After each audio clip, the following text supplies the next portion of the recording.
Hello students, today we are going to discuss the topic of English grammar, that is articles.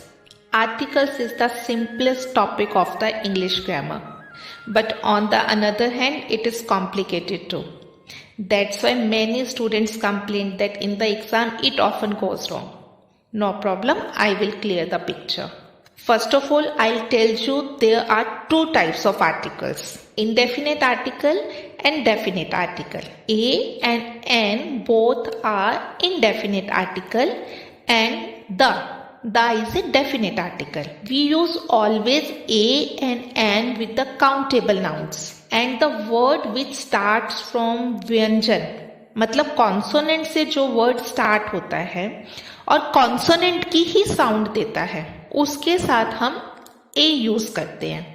जैसे dog, ड की sound आ रही है, डा मतलब व्यंजन, तो हम ए डॉग लिखेंगे. ओके, व्यंजन मतलब जो का खा गा होते हैं और स्वर क्या होते हैं जो आ से स्टार्ट होते हैं. Okay, see the second example, cat, the sound of का इज कमिंग. ओके, और का व्यंजन है, व्यंजन से स्टार्ट भी हो रहा है और साउंड भी व्यंजन की कर रहा है, इसलिए हम अ कैट लिखेंगे. Okay, now you tell me what will come with the university. ठीक है, अब इसको ध्यान से देखो तो यूनिवर्सिटी यू से स्टार्ट है. अब आप कहोगे ए ई आई ओ यू से जो भी वर्ड स्टार्ट होगा उसके साथ तो एन लगाना है, लेकिन इसके साथ एन नहीं लगाना. हमने सिर्फ ए ई आई ओ यू वाउल्स नहीं देखने. ओके, वावल नहीं, correct pronunciation is vowels. Okay, हमने सिर्फ वाउल्स नहीं देखने, हमने साउंड को चेक करना है. यूनिवर्सिटी, साउंड ऑफ य इज कमिंग, और य क्या है, य कॉन्सोनेंट है, व्यंजन है, और व्यंजन के साथ हमेशा ए आएगा. One more example, union again starts from U but a union, not an union. Uniform, a uniform, not an uniform. One eyed person. अब आप बोलोगे कि ओ आ गया, ओ तो वाउल है, तो वाउल के साथ तो एन आएगा. नहीं, हमने यहाँ पर साउंड को चेक करना है. व की साउंड आ रही है वन में व की साउंड आ रही है और व व्यंजन है, इसलिए हम ए का यूज करेंगे. Okay, one more example, European. अब आप बोलोगे ई है, ई से स्टार्ट हुआ, ई वाउल है. नहीं, आप साउंड को चेक करो, यूरोपियन, या की साउंड आ रही है, इसलिए फिर हम इसके साथ अ यूरोपियन लगाएंगे. अब आपको मैं एक बहुत इंटरेस्टिंग चीज बताती हूँ. Okay, MLA. अब आप बताओ इसके साथ अ आएगा या एन आएगा. ए ई आई ओ यू से तो स्टार्ट नहीं हो रहा, तो आप कहोगे बट ऑब्वियस है इसके साथ तो ए ही आएगा. नहीं, अब आपने इसको ऐसे नहीं देखना कि ये एम से स्टार्ट हो रहा है, आप इसकी साउंड को चेक करो. M L A, M a की साउंड आ रही है जो कि एक स्वर है, इसलिए हम एमएलए के साथ अ एमएलए नहीं लगाते हैं, एन एमएलए लगाते हैं. Okay, hour. Okay, H is silent, so starts from hour. अ से स्टार्ट हो रहा है जो कि स्वर है, इसलिए हम इसके साथ भी एन आवर लगाएंगे. और जो वर्ड वाउल से शुरू होते हैं और वाउल की ही आवाज देते हैं उनके साथ हम लगाते हैं N.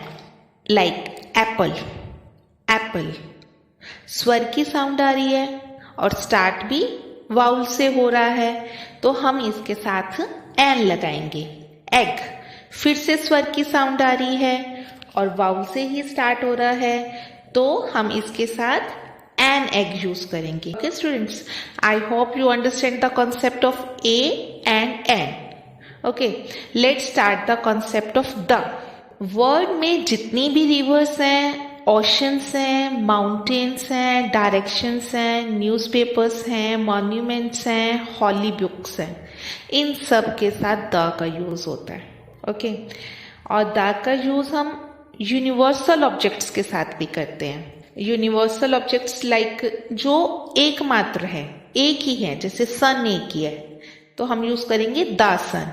The moon, the universe, the world. और जो कुछ कंट्रीज हैं जिनके डिस्क्रिप्टिव नेम हैं उनके पहले भी हमने द का यूज करना है, जैसे the United states of America, the United kingdom. और कॉमन नाउन और एब्स्ट्रैक्ट नाउन मतलब जो जातिवाचक संज्ञा है और जो भाववाचक संज्ञा है इनके साथ भी हमने द का यूज करना है। The rich, the poor. Okay, अभी रिच जो है वो पूरी कम्युनिटी को रिप्रेजेंट कर रहा है। अगर हम रिच पर्सन लिखा तो हम उसके आगे आ का यूज करेंगे, और अगर द रिच तो वो पूरी रिच कम्युनिटी को रिप्रेजेंट कर रहा है। द पुअर तो वो सब पुअर पीपल को रिप्रेजेंट कर रहा है। और जब हम किसी स्पेशल पर्सन और स्पेशल थिंग की बात करते हैं तब भी हम द का यूज करते हैं। Like the girl who was going with me yesterday is my sister. ठीक है, वैसे तो मेरे साथ बहुत सारी गर्ल्स आती जाती रहती है, लेकिन जो गर्ल मेरे साथ कल जा रही थी वो मेरी सिस्टर है। तो हम इसमें स्पेशल पर्सन की बात करें, इसलिए the girl. The pen which you gave me is very beautiful, मतलब मेरे पास बहुत सारे पेन हैं लेकिन जो पेन आपने दिया था वो बहुत सुंदर है। I hope you understand the concept of A, an and the. For more grammar topics in a very easy way, please subscribe my channel and press the bell icon also. Thank you.